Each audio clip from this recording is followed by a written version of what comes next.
circle. This is going to be for the top of Pluto's face. He has a long face, so he gets to use more shapes than like Mickey would normally use. So what I'm going to do is in the center, I'm going to go ahead and make this messy circle.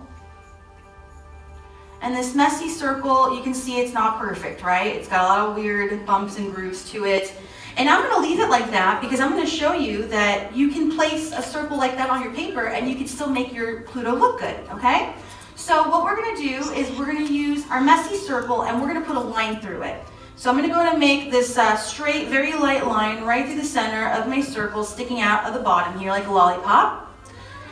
And then we're also going to use a line for his eyes. So this eye line is going to be a little bit lower on the circle. So if you look at where the middle of your circle is, you want to go down towards the bottom and just leave your line so that there's a little bit of space underneath the circle.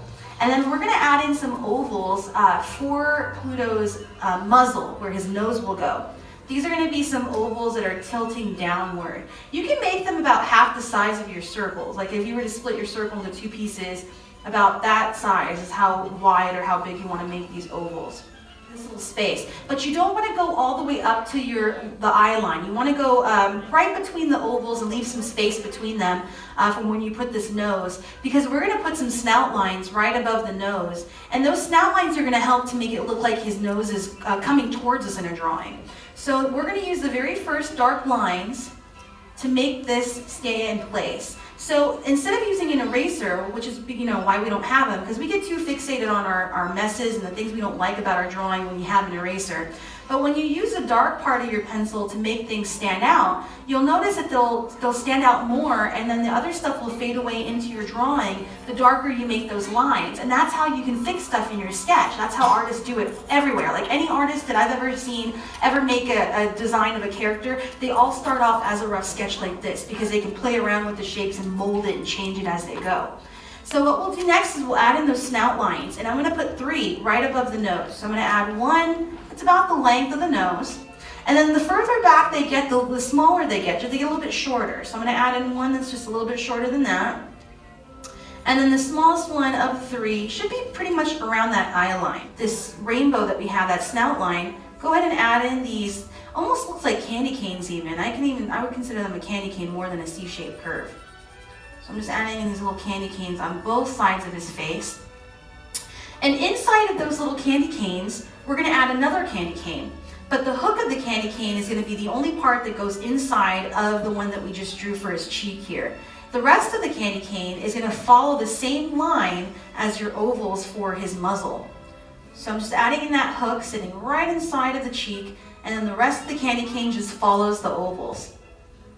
And then what you'll do is you'll go along the oval shape, any one that you want to use. You can even bring it out a little bit more. Like see me, I actually made my own line go outside of the ones that I used for my original oval because I wanted to make it a little bit longer. So if you want to do that, you can always make changes to your drawing.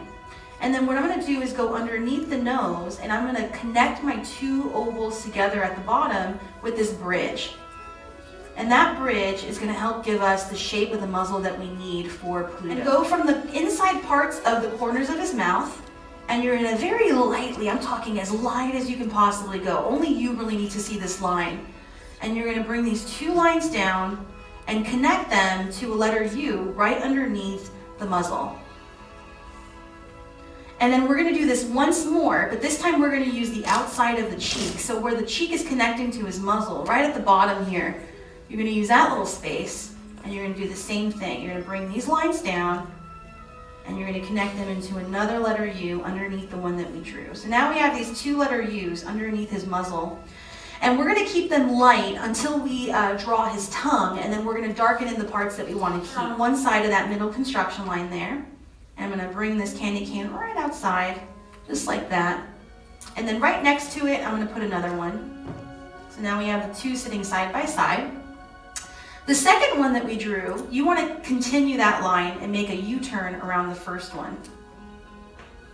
And then when you go back in, you just want to go back into the second letter U shape, so the one that's right next to the tongue there, and stop.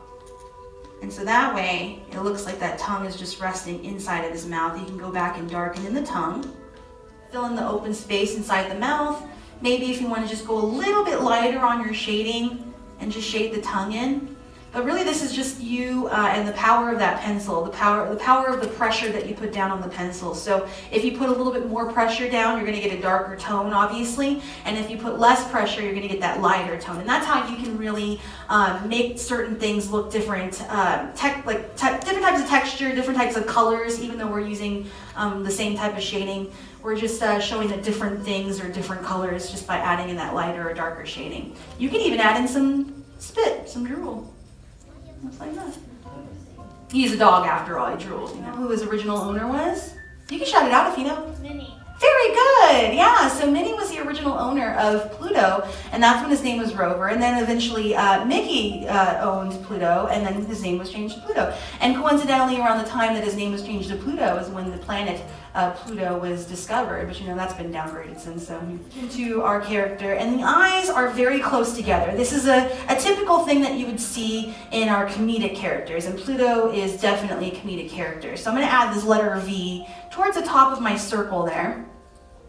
And that letter V becomes two arches that you bring down right about where the snout lines and the cheeks are meeting on both sides here. And then you use that middle construction line to split the two eyes there. So we know that they're two eyes, but they're just really close together. Goofy doesn't have that. His eyes are actually connected with no line in the middle. And then his eyebrows are separated. They're not like Goofy's either. Goofy's eyebrows are connected in the middle. But for Pluto, his eyes are separated because he's got this little bump in the back of his head that you see when you see a profile view of him. But from the front, you just get a little extra brow there. He looks like he has like 3 eyebrows. And then use the edge of your circle, whatever is left on the side of the circle here. You can lock those in. For me, my lines got a little out of whack there, so I'm just creating my own lines now to lock in the sides of his head. And so now we have a completed portrait of Pluto, practically. We can add in some eyes, and you can add in hearts or stars if you want to, or give him googly eyes. You can make him look like Hey Hey from Moana, where one eye is going in a different direction. Or Gerald, for that matter. Gerald the seal, you can make him look like that. I'm going to go ahead and add in just a classic oval shape here towards the bottom of the eye, so it looks like he's staring at you. And to make him look a little fancier, I'm going to close off a little circle at the top of those ovals and shade underneath that little circle that I created. And that gives him a highlight in the eye. It makes his eyes look even brighter, makes them look more awake and more alive. And that's just a little extra detail you can add or you don't have to add. It's really up to you. I've seen it, on characters and without the little sparkle for the characters, so it's up to you. But the last thing that we need to add in for our portrait of Pluto, really focusing just on his face, what are we missing? The ears, yeah, he's got these really long droopy ears, much like Goofy's, shaped curves where his ears are going to stick out on the side of his head. And I'm going to start on the left-hand side here and pull this curved line upward towards the top of my paper. And then I'm going to curve it back down because his ear is a little too long for it to stick straight up in the air unless he sees a ghost, and then that happens. But if he's just alert, the ear drops over and it creates this letter U shape at the very end. This is the biggest part of his ear, is this letter U.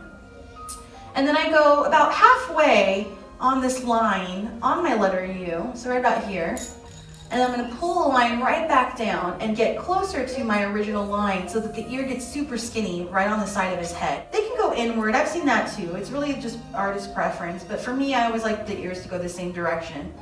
I'm going to pull that line right back down, making sure the ear gets nice and skinny.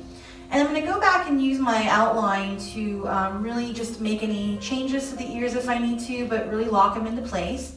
And his ears are also black, so you can go back with your shading and you can shade them in, which also helps to cover up some of those messier lines if you have a lot of those inside the ears.